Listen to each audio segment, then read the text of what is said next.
2,000 years ago, something happened that would change history forever. On a hill in Galilee, a crowd gathered, expectant.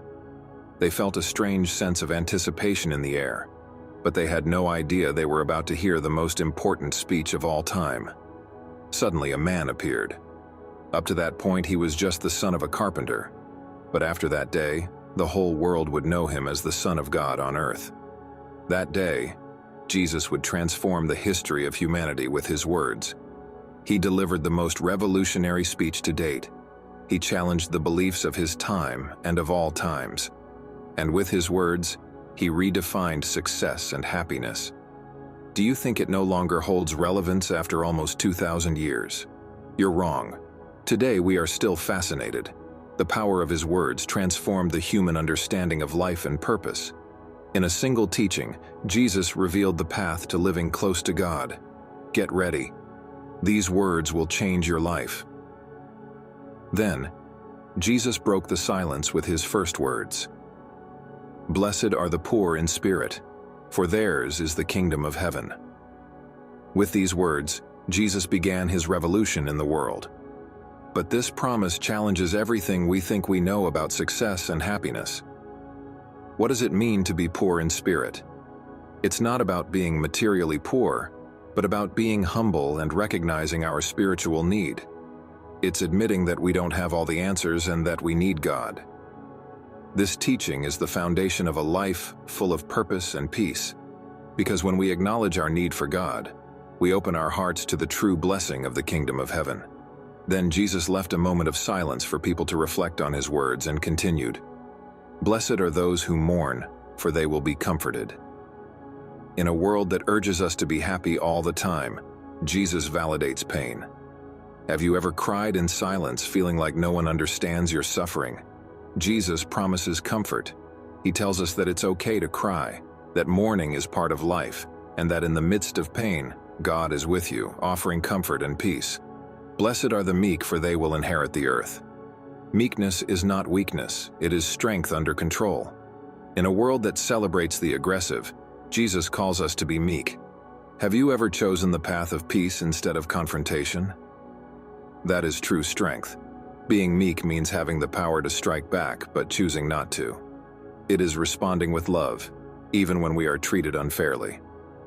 Blessed are those who hunger and thirst for righteousness, for they will be filled.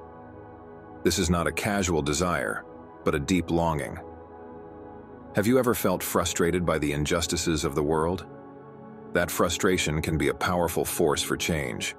Jesus calls us not only to desire justice, but to actively work for it, and he promises that those who seek justice will be filled. Blessed are the merciful, for they will be shown mercy. In a world that often cries out for revenge, Jesus invites us to show mercy. Have you ever forgiven when you had every right to hold a grudge? That is the essence of mercy. It is an act of compassion, a choice of love over hate. Blessed are the pure in heart, for they will see God. Jesus calls us to integrity, to be the same person in public as in private. Purity of heart goes beyond external appearances. Blessed are the peacemakers, for they will be called children of God. In a world full of conflict, being a peacemaker is an act of bravery. Have you ever worked to bring peace in the midst of discord? That is the work of a true child of God. Peacemakers build bridges, unite hearts, and reflect divine love. Blessed are those who are persecuted because of righteousness, for theirs is the kingdom of heaven. Following the path of righteousness often brings persecution. Have you ever felt marginalized for standing up for what's right? Jesus tells you that you are not alone. Those who suffer for justice will find their reward in the kingdom of heaven. Now imagine that after pronouncing the Beatitudes, Jesus looks directly into your eyes and says, "You are the salt of the earth, but if the salt loses its flavor, how can it be made salty again? It is no longer good for anything, except to be thrown out and trampled underfoot." What does Jesus mean by this? In those times, salt was invaluable. It preserved food and added flavor. In the same way, you are called to preserve what is good in the world and give meaning to life. But what happens if the salt loses its flavor? Jesus warns that without its essence, it loses its purpose. Then Jesus continued with an even more powerful image. "You are the light of the world. A city set on a hill cannot be hidden. Neither do people light a lamp and put it under a bowl. Instead, they put it on its stand, and it gives light to everyone in the house. Being the light of the world is a call to be visible, to be a guide. Light is not hidden. It is placed high so that everyone can see it and be guided by it. Jesus challenges you to let your light shine. Being the light of the world is a great responsibility. Don't hide your gifts, your love, your faith. Jesus ends this teaching with a powerful call. In the same way, let your light shine before others, that they may see your good deeds and glorify your Father in heaven. It's not about seeking personal glory, but about living in such a way that your actions inspire others to seek God. The mission is clear and challenging, but it is also an invitation to live with a greater purpose, to positively impact the lives of those around you. After talking about being the salt of the earth and the light of the world, Jesus continues with a crucial teaching about the law and the prophets. With firmness and clarity, he says, "Do not think that I have come to abolish the law or the prophets. I have not come to abolish them, but to fulfill them." With these words, Jesus makes it clear that his mission is not to destroy the old law, but to give it its true meaning. The law and the prophets represent the divine wisdom and guidance that have been passed down through generations. He adds, "For truly I tell you, until heaven and earth disappear, not the smallest letter, not the least stroke of a pen, will by any means disappear from the law until everything is accomplished." This statement emphasizes the eternity and perfection of the divine law. Every small part of the law has a purpose and is meant to be fulfilled. Have you ever felt overwhelmed by rules and expectations? Jesus reminds us that each commandment has deep meaning and that in their fulfillment, we find true freedom. Jesus continues, "Therefore, anyone who sets aside one of the least of these commands and teaches others accordingly will be called least in the kingdom of heaven. But whoever practices and teaches these commands will be called great in the kingdom of heaven." Here, Jesus calls us to live and teach the truth with integrity. Have you ever felt the tension between what you know is right and what is easy? Jesus challenges us not to compromise our values, to live authentically and to teach others by example. Finally, Jesus warns, "For I tell you that unless your righteousness surpasses that of the Pharisees and the teachers of the law, you will certainly not enter the kingdom of heaven." This is a surprising statement because the Pharisees and teachers of the law were seen as the strictest observers of the law. What does it mean to have greater righteousness? Jesus is not just referring to following external rules, but to an internal transformation, a righteousness that comes from the heart. Imagine Jesus, with the crowd listening intently, as he addresses one of the most human and universal topics, anger. With a deep gaze and a voice full of authority, he says, "You have heard that it was said to the people long ago, 'You shall not murder, and anyone who murders will be subject to judgment.' But I tell you that anyone who is angry with a brother or sister will be subject to judgment." These words are surprising and revealing. Jesus is not only concerned with our external actions, but also with our emotions and words. Have you ever found yourself full of anger, letting resentment consume your heart? Jesus tells you that even anger can be destructive. He invites us to look within ourselves and confront those emotions that can lead us down dark paths. Jesus continues, "Therefore, if you are offering your gift at the altar and there remember that your brother or sister has something against you, leave your gift there in front of the altar. First, go and be reconciled to them, then come and offer your gift." This teaching is radical. Jesus places reconciliation above religious ritual. Have you ever held a grudge, letting a relationship deteriorate? Jesus calls us to take the first step toward reconciliation, even if it means interrupting our acts of devotion. True worship of God is reflected in our relationships with others. Then Jesus says, "Settle matters quickly with your adversary who is taking you to court." Here, Jesus emphasizes the urgency of reconciliation. Resolving conflicts quickly can prevent more serious consequences. Have you ever found yourself in a situation where conflict worsens over time? Jesus urges us to act swiftly, to seek peace before things escalate further. Reconciliation not only brings peace to our relationships, but also to our own hearts. Jesus continues his teaching on the Sermon on the Mount, now addressing two deeply personal and sensitive topics, adultery and divorce. With a piercing gaze, he says, You have heard that it was said, 'You shall not commit adultery.' But I tell you that anyone who looks at a woman lustfully has already committed adultery with her in his heart." These words are striking. Jesus is not only focused on external actions, but on internal desires. Jesus challenges us to go beyond the visible and purify our hearts and minds. The battle against sin begins within, in what we allow to dwell in our thoughts and desires. Then Jesus makes an even more radical statement.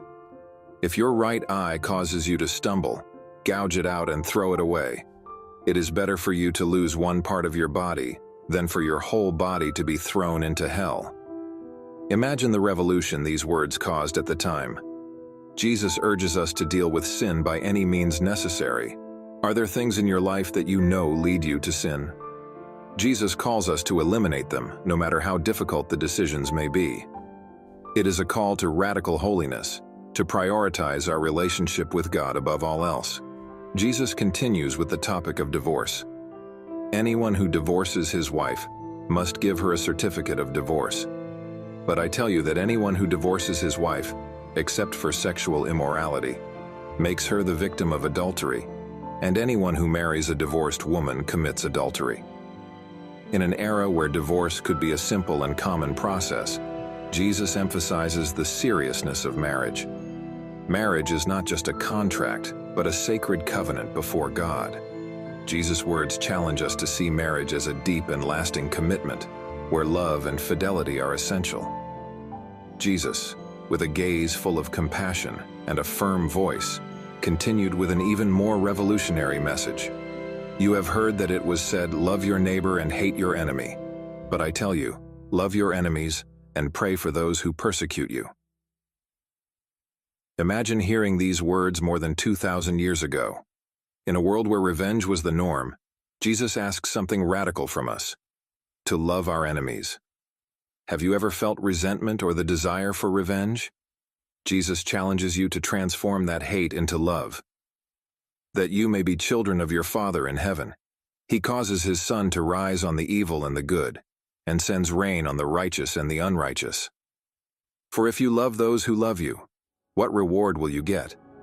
Are not even the tax collectors doing that? And if you greet only your own people, what are you doing more than others? Do not even pagans do that?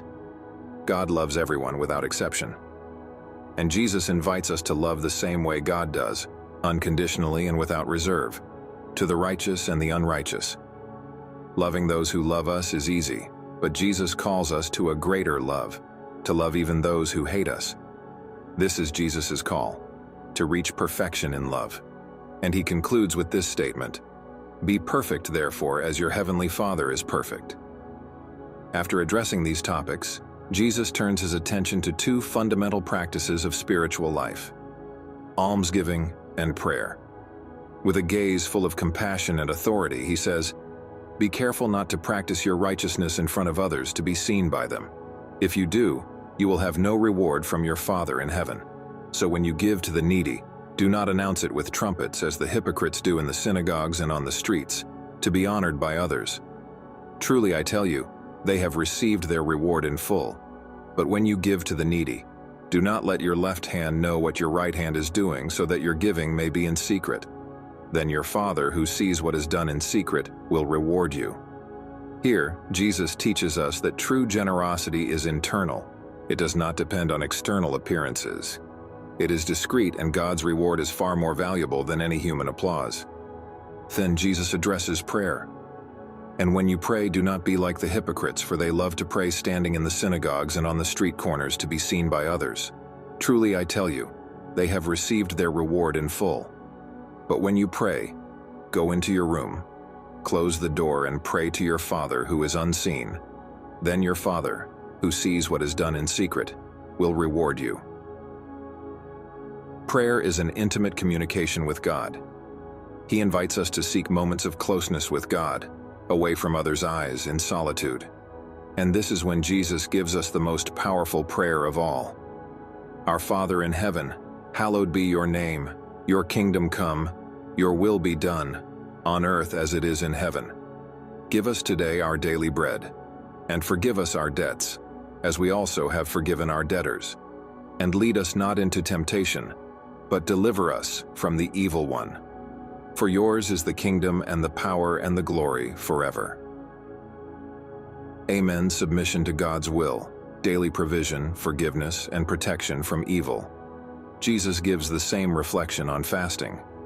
When you fast, do not look somber as the hypocrites do, for they disfigure their faces to show others they are fasting. Truly, I tell you, they have received their reward in full. But when you fast, put oil on your head and wash your face, so that it will not be obvious to others that you are fasting, but only to your Father, who is unseen. And your Father, who sees what is done in secret, will reward you.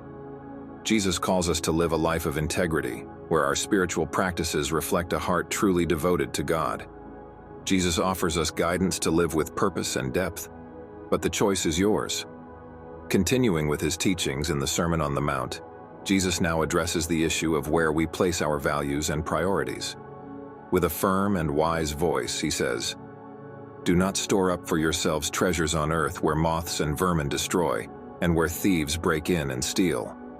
But store up for yourselves treasures in heaven, where moths and vermin do not destroy, and where thieves do not break in and steal." This statement is impactful and profound. Jesus urges us to reevaluate what we value most in life. Have you ever felt that you are chasing things that, in the end, have no lasting value? Material possessions, worldly achievements can be fleeting and vulnerable. Jesus invites us to invest in what is eternal, in that which transcends time and space, with these words, "For where your treasure is, there your heart will be also." After speaking about treasure in heaven, Jesus continues with a powerful teaching on the importance of our perception and focus in life. With a penetrating gaze and a voice full of authority, he says, "The eye is the lamp of the body. If your eyes are healthy, your whole body will be full of light. But if your eyes are unhealthy, your whole body will be full of darkness. If then the light within you is darkness, how great is that darkness?" Jesus uses a clear and compelling metaphor. The eye is the lamp of the body. What does this mean? Our eye, that is our perspective and focus, determines the clarity and direction of our life. An unhealthy eye, a perspective centered on the wrong things, on selfishness or materialism, fills our life with darkness. Have you ever felt lost in darkness, without direction? Jesus teaches that inner darkness results from a wrong focus. Jesus continues to speak about a topic that is close to our hearts. With a firm and authoritative voice, he says, "No one can serve two masters. Either you will hate the one and love the other, or you will be devoted to the one and despise the other. You cannot serve both God and money." This statement is profound. Jesus confronts us with a fundamental choice. Whom do we serve in our lives? What takes the primary place in your life? Is it the pursuit of wealth, the drive to achieve worldly success, or something more? We must decide. Jesus continues with a teaching that invites us to total trust in God. "Therefore I tell you, do not worry about your life, what you will eat or drink, or about your body, what you will wear. Is not life more than food and the body more than clothes? Look at the birds of the air. They do not sow or reap or store away in barns, and yet your heavenly Father feeds them. Are you not much more valuable than they?"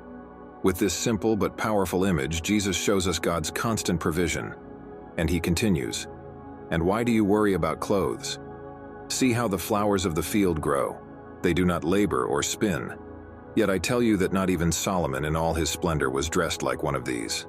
If that is how God clothes the grass of the field, which is here today and tomorrow is thrown into the fire, will he not much more clothe you, you of little faith?" Jesus teaches a powerful truth in these words. Trust in God. He knows your needs and will provide for you. Anxiety over material things is unnecessary when you have faith in God. It frees us from worry, allowing us to focus on what truly matters, seeking God's kingdom and righteousness, and he continues, "But seek first his kingdom and his righteousness, and all these things will be given to you as well. Therefore do not worry about tomorrow, for tomorrow will worry about itself. Each day has enough trouble of its own." This is the heart of Jesus' teaching. He calls us to prioritize God's kingdom above all else. What does it mean to seek God's kingdom? It means living according to His principles, practicing His righteousness and trusting in His provision. Jesus calls us to a life of total trust in God, a life where our priorities reflect our faith and devotion. The choice is yours. Jesus offers us a vision of life where God is at the center and the source of all our needs, and the reward is a life full of purpose, peace, and spiritual abundance. After addressing the relationship between God and wealth, Jesus gives us a crucial teaching about judgment and self-awareness. With unquestionable authority, He says, "Do not judge, or you too will be judged. For in the same way you judge others, you will be judged, and with the measure you use, it will be measured to you." These words are epic and profound. Jesus warns us about the human tendency to judge others. Have you ever found yourself criticizing someone only to realize you have the same flaws? Jesus tells us that the way we judge others will be the way we are judged. He invites us to introspection and humility. Why do you look at the speck of sawdust in your brother's eye and pay no attention to the plank in your own eye? This image is surprising and striking. Jesus calls us to recognize our own imperfections before pointing out others. Have you ever been quick to see the faults in others but slow to see your own? This teaching challenges us to focus first on our own flaws. How can you say to your brother, "Let me take the speck out of your eyes," when all the time there is a plank in your own eye? Here, Jesus highlights the hypocrisy of trying to correct others without first correcting ourselves. He invites us to authenticity and sincerity in our self-evaluation. "You hypocrite, first take the plank out of your own eye, and then you will see clearly to remove the speck from your brother's eye." With these words, Jesus calls us to a process of self-examination and personal correction. Only when we have worked on our own imperfections will we truly be able to help others. Are you willing to look in the mirror and confront your own weaknesses before judging others? Jesus continues with a wise warning. "Do not give dogs what is sacred. Do not throw your pearls to pigs. If you do, they may trample them under their feet and turn and tear you to pieces." This statement is enigmatic and powerful. He urges us to discern how and where we share what is valuable. Have you ever shared something sacred or valuable only for it to be despised? Jesus calls us to be wise and careful with what we share and with whom we share it. Not everyone is ready or willing to receive the pearls of wisdom or spiritual treasures we possess.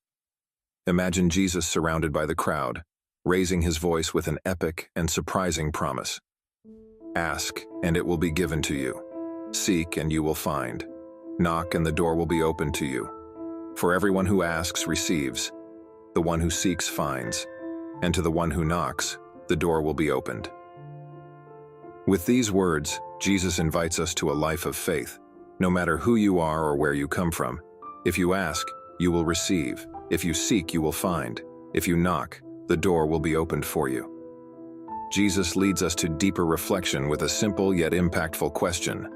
Which of you, if your son asks for bread, will give him a stone? Or if he asks for a fish, will give him a snake? If you then, though you are evil, know how to give good gifts to your children, how much more will your Father in heaven give good gifts to those who ask Him? So in everything, do to others what you would have them do to you, for this sums up the law and the prophets. Jesus gives us a golden rule, a clear guide for living. Treat others as you want to be treated. But He continues with a solemn warning.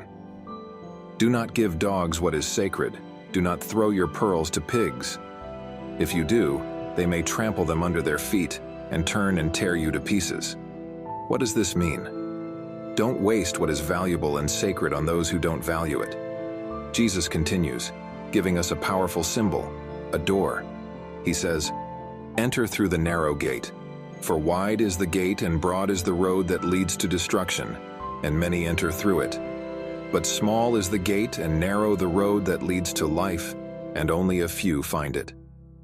Jesus presents us with two paths, one that is wide, comfortable, and spacious, leading to destruction, and another that is narrow and difficult, but leads to life. Jesus warns us that the easy path is not the right one. He calls us to choose the difficult path, the one that few take. This path requires discipline, sacrifice, and sincere devotion to God. Imagine the scene.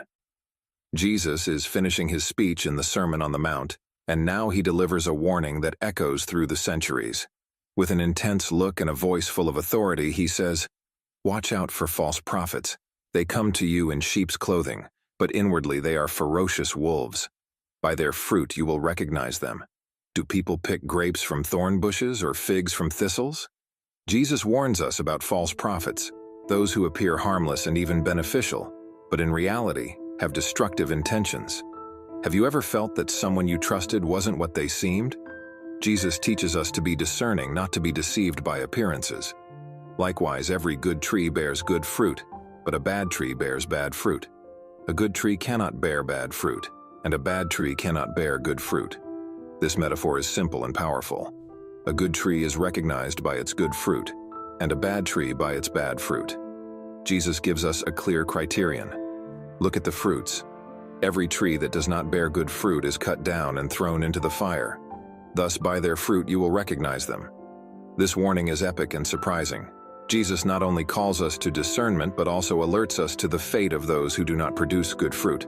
False prophets, those who deceive and destroy, will not meet a good end. At the end of the Sermon on the Mount, Jesus, with an authority that transcends the ages, declares, "Not everyone who says to me, 'Lord, Lord,' will enter the kingdom of heaven, but only the one who does the will of my Father who is in heaven.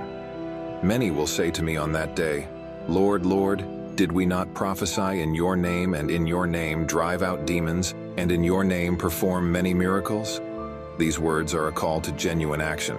Have you ever wondered if your words and actions are truly aligned?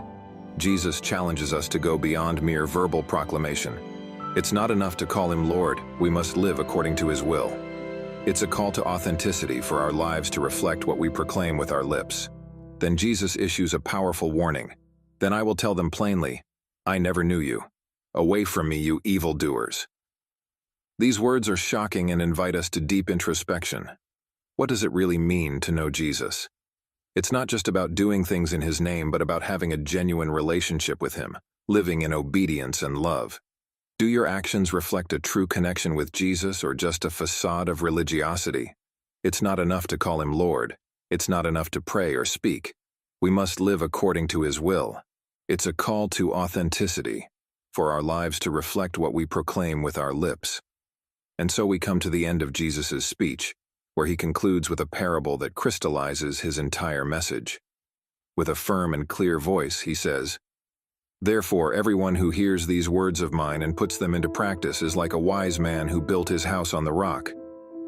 The rain came down, the streams rose, and the winds blew and beat against that house. Yet it did not fall, because it had its foundation on the rock." This metaphor is epic and surprising. Jesus tells us that the key to stability and resilience is building our lives on the rock of his teachings. What does it mean to build on the rock? It means listening and putting into practice the words of Jesus, creating a solid foundation that can withstand any adversity. And he continues, "But everyone who hears these words of mine and does not put them into practice is like a foolish man who built his house on sand. The rain came down, the streams rose, and the winds blew and beat against that house, and it fell with a great crash." Jesus does not soften his message. His warning is clear. Building our lives without his teachings is like building on sand, fragile and unstable. Jesus calls us to reflect on the foundations of our lives. The Sermon on the Mount is undoubtedly the foundation upon which the faith of subsequent generations has been built. Today, the words of Jesus remain alive. They call us to a deeper, more authentic life, closer to God. So, are you ready to let these words change your life? Because that day in Galilee, Jesus didn't just speak. He transformed the human heart forever. God wanted that verse to remain buried for over 1,000 years and then reach us in an incredible way. You must know the power of his words. Thank you for watching. And remember, live his teachings, be the change, and share this powerful message of Jesus. Blessings.